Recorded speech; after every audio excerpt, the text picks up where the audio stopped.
Good morning, friends. So you said that you wanted a book haul, so I am going to give you a book haul. I thought it was easier if I just showed you that I had all of these Childcraft books from 1969. You can't see it because it's out of frame. Here, let me zoom out. There you go. So I have 2 through 15. Let me zoom you back in. So I have 2 through 15. They did not have one at the store, volume 1. So I didn't get that one. They were each $1. And if you don't know what Childcraft is, it says the How and Why Library. This one is Stories and Fables. And, ooh, that's nice. It's like wood grain embossed. These are from 1969. And so it has just like Goldilocks and the Three Bears, The Ugly Duckling. And it's got these great illustrations. So the whole reason, whoops, you can't see that.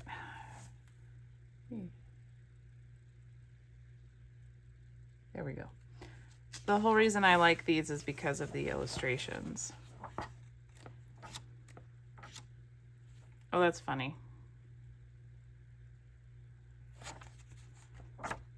So there we go. So I got 14 volumes of this. I had to get them. I just couldn't not get them. They have World in Space, which I think was the one that I went through originally and was like, I'm getting this because it has, I don't know where the space themed ones are, but it has, you know, the space theme from the mid-century, right? Where we thought that the spacesuits would be scantily clad, whatever. So I don't know where it is, but anyway, so that's part of it. So let me take these down because I'm holding them up. All right. And the next thing that I have is I got these 3 sets. I have 3, 4, and 5 of mammals. And these are just books that have neat little illustrations. The thing I really like is that this paper is super thick. It would do great for jelly plate prints and backgrounds for collage. So my tip for you is if you can find children's books from, I think this one is the 60s as well. I can't remember. And it's 52. So if you can find books from the 50s and 60s, you can, that paper is usually very thick and great. It's great for pulling gel plate prints. So I got these for the illustrations and for the paper.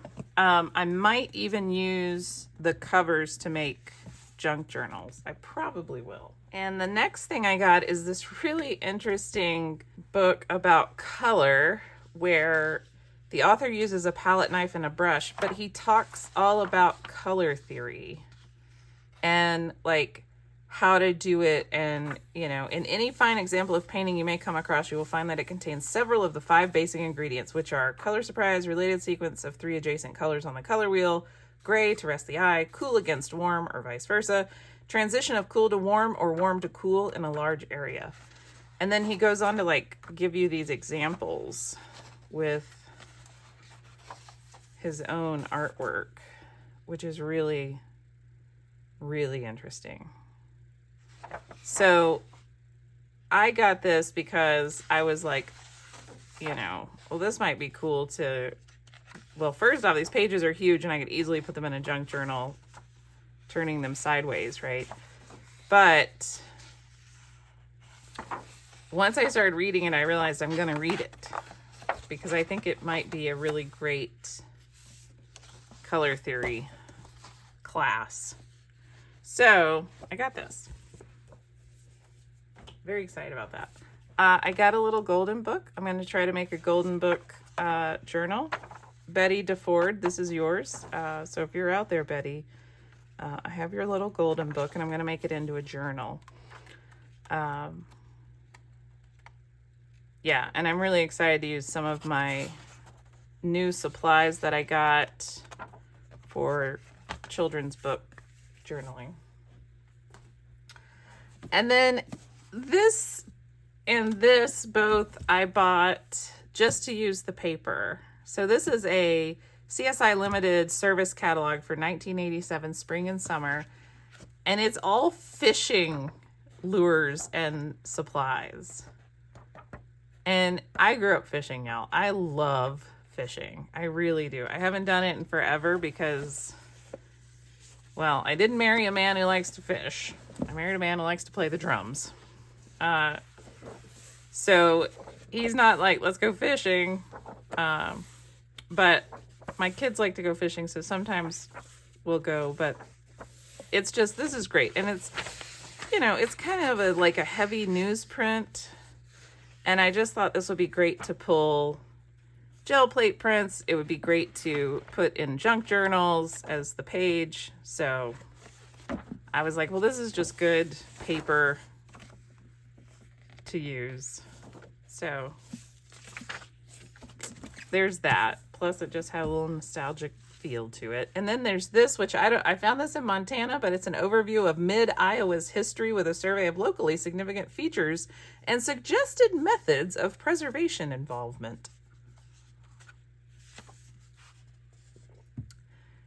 The typeset is really cool. I really like it. I love the color of the paper, and the paper is very heavy. So this would make excellent journal paper. So that's why I got this. But also, as I was flipping through it, let's see if I can find it again. I'm going to see. Yes. As I was flipping through it, I found this receipt from Kmart. Can you see that? So I know that Kmart is still a thing over in other countries. It is not really a thing in the US anymore. They've all shut down. The sad part is this doesn't have a date on it, but it is an old Kmart receipt. So this book is from, well, that says 1975. So I'm going to assume that this book is from 1975. So, how funny. So anyway, I was very excited about this. It's got some really interesting maps. It's got some interesting illustrations of churches and homes and buildings and schools. So I just thought this would be really great in a junk journal. And it's the right size. I like that it's landscape and I can fold it in half. So definitely going to be making junk journals out of this. Next up, we have more of these encyclopedia type books. So this one is Answers and More Answers, Answers to Questions That Every Child Asks. This, again, has the really nice paper. I mean, this is already a collage, right? So you could easily cut this out. It's 1961, and it's just got all sorts of great illustrations that I am very excited to use in junk journals.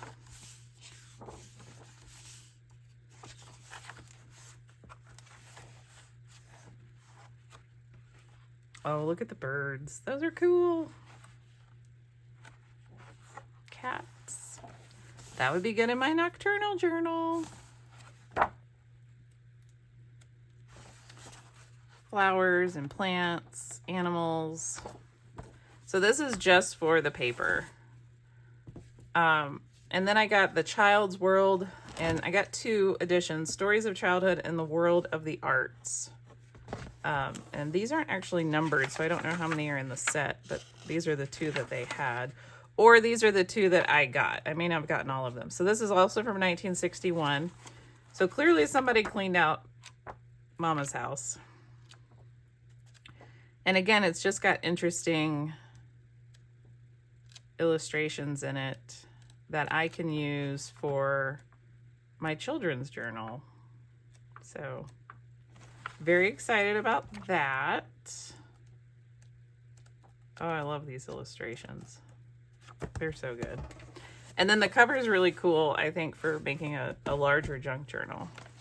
And then these are children's stories. So again, this is when I make a children's junk journal, this would go really well. My thought was I could cut out some of these little poems and stick them in the junk journal. Or I could just use these whole pages in the junk journal. So I don't, yeah, it's a thread bound, so I can take it apart. It's going to be difficult, but I can do it. And then I found these, which were very weird.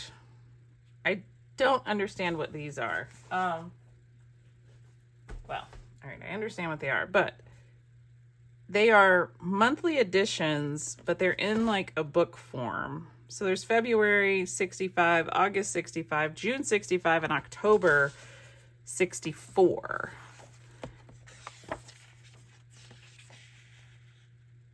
So this says American Heritage is published every 2 months by American Heritage Publishing Company in New York. Huh. An annual index is published every February. So these just have interesting photos.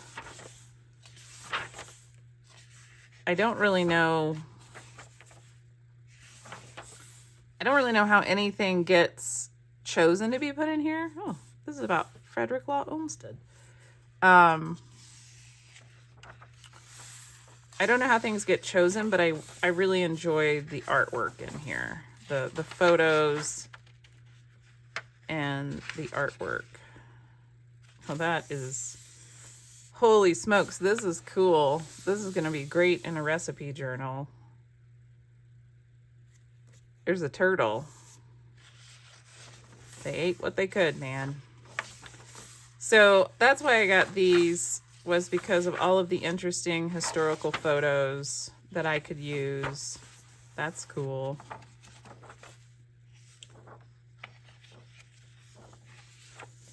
So, and then, yeah, it's got this like thicker paper in the back, which would be nice to use in junk journals.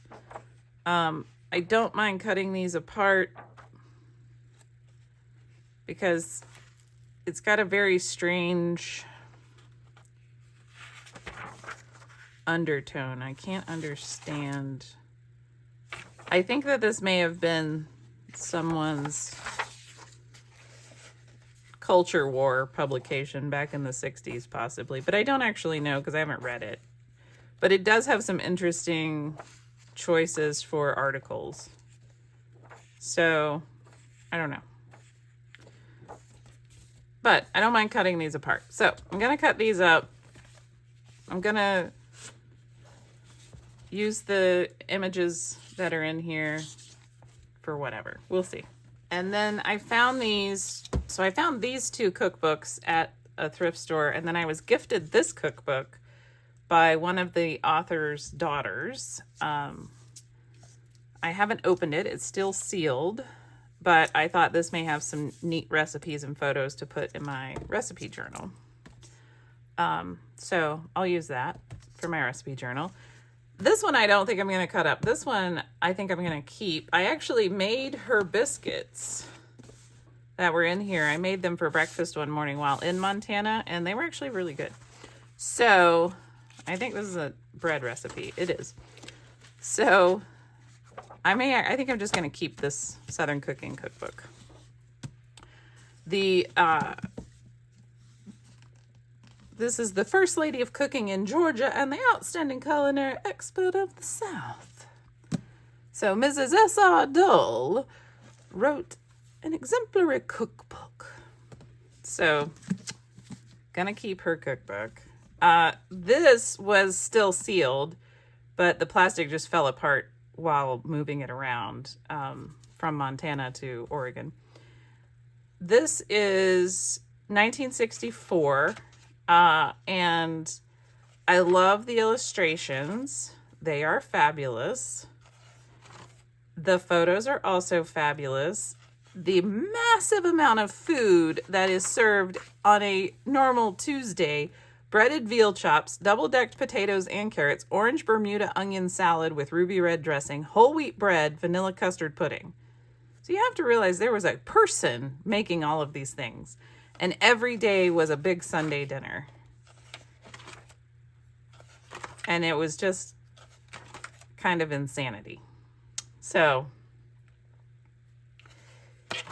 there is another cookbook that I will potentially take apart. I don't really like taking these sorts of things apart, but I might take this one apart. It may be okay. I may also make some of these recipes. So I got those 2 cookbooks. Well, I guess I got 3 cookbooks. And then I got this Songbirds in Your Garden book. Number 1, I like the illustrations on the cover. Number 2, I like this book. It's very clean. I believe that it would be, yes, it's going to be very easy to take apart. I know, I'm going to take apart a Songbird book. But here's the thing. There's very few illustrations in here. It is mostly just this dude talking about birds. Which, okay, that's fine, but holy smokes.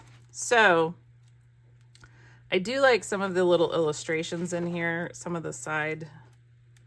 Of course, now I can't find them. But there are some little side illustrations. And it's funny because I almost cut them out the other day when I was flipping through this. There's one. So there's these little side illustrations that I think I'm going to cut out. So I'm going to take this whole book apart. I like the size of this book, and I like the dust jacket illustrations.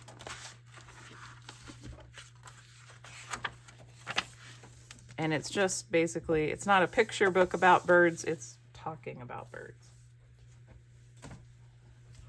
And then I found this big sewing book. I think it's from 1972. So this I just got because it's a good encyclopedia of sewing. My mother-in-law flipped through it and read through some of it. And she was like, oh my gosh, this tells you about everything. So, and it's got like these great photos. I mean, these are just fabulous. So, look at these rooms. Oh, there's the color wheel. They're just great. Oh, yeah. So that's why I got this. Will I cut this apart? Probably not, but I might.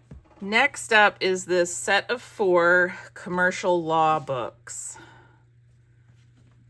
And I don't know if they are, I think they're all the exact same book. I didn't realize this. This is 1938. So I'm guessing that these were textbooks back in the day. That says Henrietta Key and Clifford Larson. This says Jenny Cox or Coy. So, yes, these are the exact same books. Great. I wasn't sure. I just bought all 4 of them. They only had 4. I'm going to cut these apart. These will become junk journals. So, number 1, they're a perfect size for junk journals. And number 2, I can easily cut out this text block. And, yeah, see, this is from a class in 1943. So, also, commercial law has vastly changed between then and now. So, this is completely obsolete. So, I'm just going to take out the text blocks in all of these, and these will all become junk journals because they're a great size for junk journals. So that was an easy buy. And then I also got this Mineral Resources of the United States, Part 2 Non-Metals, 1909. So this I am going to also cut apart and make into a junk journal. Number 1, it's thick. So this can be a junk journal that you can really fill up with things. The paper is really cool because it's got all this like crackling on it, which I know the paper will be taken apart. But the paper itself is also really cool, and I believe would be great to pull gel plate prints and use as collage fodder. So this will become a junk journal. Gonna cut it apart. This is Rangeland Management, which will also be cut apart because things have changed vastly from whenever this was, 1975. So I may use some of the photos in here. I may use the paper, although it's kind of slick. But I bought this to turn into a junk journal. And then I got the Children's Hour. This is School and Sport and Science Fiction Guide. The reason I got these is because of the illustrations. So this is 1969. And some of these illustrations are just really great. So I got this to take apart. I can also, again, use these as junk journals. I really like this space theme, so hopefully I can get this sticker off and have that space theme. And then I got this, which is a field guide to American Victorian furniture. October 11th, 1972 from Mom. So my plan was to take this all apart. This is all just going to become a junk journal. It's not a, I mean, I guess if you were into Victorian furniture, it may still be useful for you, but I'm going to take it all apart. So, and the pages are actually pretty good, so I may keep the pages for pulling gel plate prints again. So, but this is going to be taken apart and into a junk journal. And then I have one more cookbook, which I forgot. Ooh, that actually looks a little tasty. The cover is kind of coming apart. I don't know if this is, yeah, the cover, yeah. So this is just a cookbook, but it has all these great black and white photos, which I think would look great in a cookbook junk journal.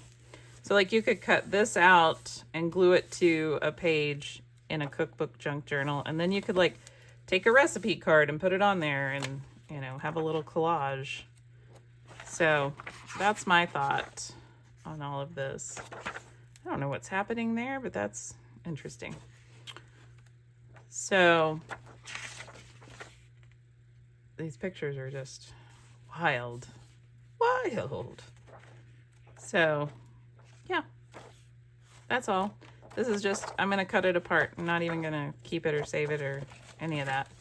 It's just all going to get cut apart. And this is pretty good. So maybe I'll actually take this out and use this as my recipe journal. I didn't realize that this, let's take this dust jacket off. I didn't realize that this cover had all of this. Oh, that's great. Okay, that's what I'm doing. That is what I'm doing. This is going to be my recipe junk journal. And I'm going to put actual recipes in it. It's going to be great. All right. That's it. That is what I got at the Montana thrift stores. This is my book haul. Whew, it's a lot. But look at all of these books I have to turn into junk journals. Look at all of these. There's going to be many junk journals in my future. I'm very excited to make them. I don't know what I will do with all of them, but I'm going to make them. And I am glad that you came along. Let me know what you think. Ooh, that's kind of a good picture. And yeah, what book are you most interested in? What do you think of this haul? If you like this video, give it a thumbs up. If you don't worry about it. If you are interested in seeing how I use these books, subscribe to the channel. If you're not interested, don't worry about it. It's all okay. And I hope that you have a wonderful day And I am going to go watch a bunch of videos on how to deconstruct hardback books to make junk journals. Bye.